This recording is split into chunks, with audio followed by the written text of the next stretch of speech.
2008 Pontiac G6. You're gonna do front brake pads and rotors.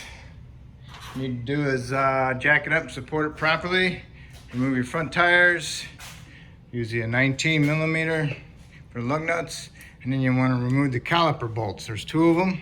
Those are 14. There's one here and one here. Remove those. Then you can pull off your caliper.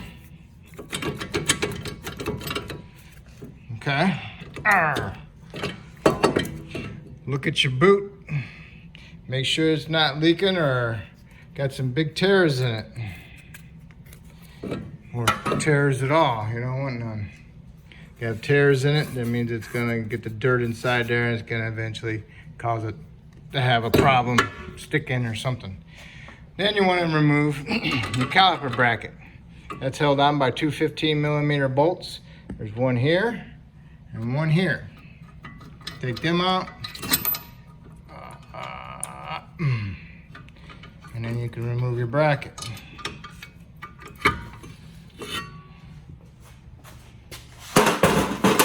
Okay. This is your caliper bracket. First, you want to make sure the slide pins are moving freely. If they're frozen in there, then you'll need to replace it. Get a reman. And comes with the caliper, so just go ahead and get the whole unit. If yours are good, then you need to remove these pads. And then pull off your abundant clips, hardware.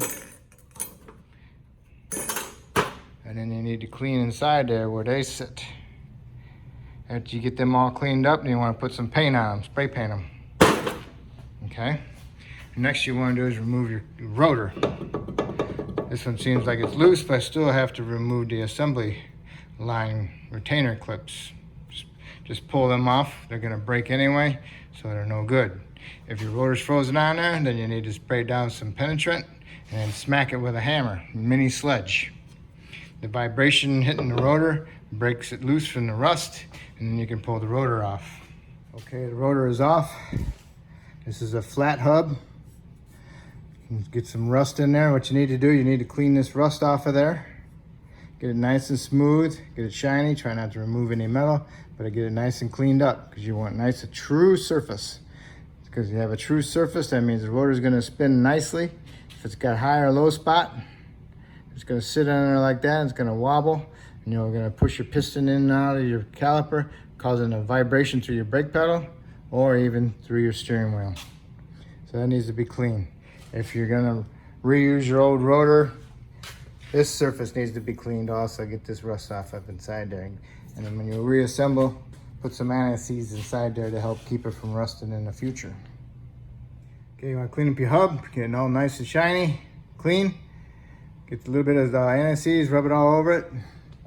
Get your C-clamp, push in your piston with an old pad, bottom it out, and then clean up your bracket. Get your bracket nice and cleaned up. Get some Sil-Glide onto your pin. Rub it all over it, stick it on there, put some on your boots. And then this is the right side. So the top one is the one with the rubber insulator on it. Don't forget, that goes on the top. Then you want to spray paint your slides where your caliper brackets where the hardware go. Okay, painted them.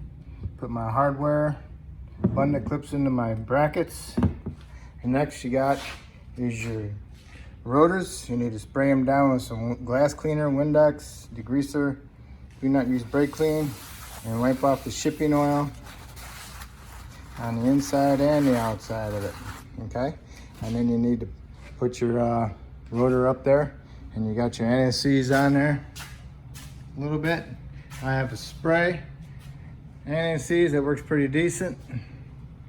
Okay, you got your rotors on. I put a pair of vice grips on the lug stud, lightly just to hold the rotor straight. I put my caliper bracket in there and I put my two bolts on it. And I torque them to 130 foot-pounds. And next you need to do is put your brake pads in If you put the squeakers on them, put them on the top towards the rotation of the rotor. And the way you put them in is you put them in at a little bit of an angle. Start the bottom first, work it in there, and you push on the sides because it acts like a little spring. Okay, do the inner one the same way. Push them in there. And the next you need to do is fish your caliper over it. See if you can push your boot in a little bit, get it out of the way. Fix the boot, push it in there if you can. Sometimes it works, sometimes it don't.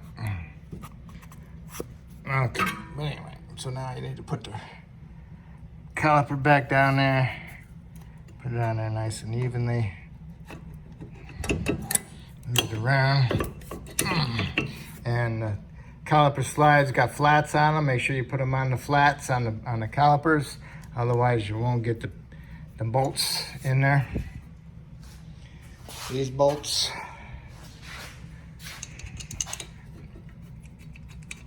Put them in there.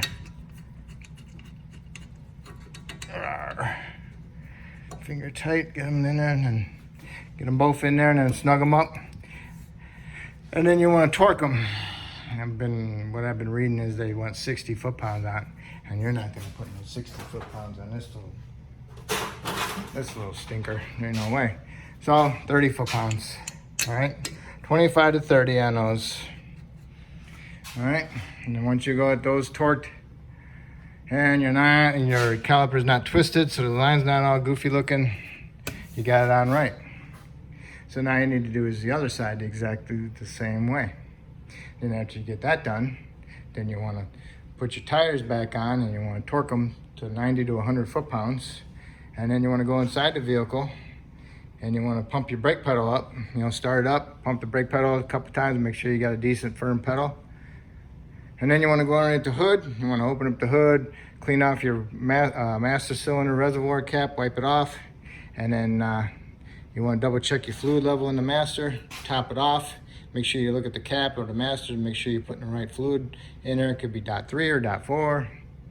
Most of the time it's .3 on the older models, but the newer ones are going to .4. So once you top off the fluid, put your reservoir cap back on, shut your hood, and you're all set. And then you need to go inside. Make sure you put it in, make sure you pump up your brake pedal. Make sure you have a good firm pedal before you put it in driver reverse. If you don't pump up the pedal before you put it in driver reverse, you're gonna have no brakes and you won't be able to stop the vehicle. And that's it. That's how you do your brakes. If I helped you out with this video to do your brakes, that's awesome. Hopefully you can help me out by subscribing, and I appreciate it, and I thank you.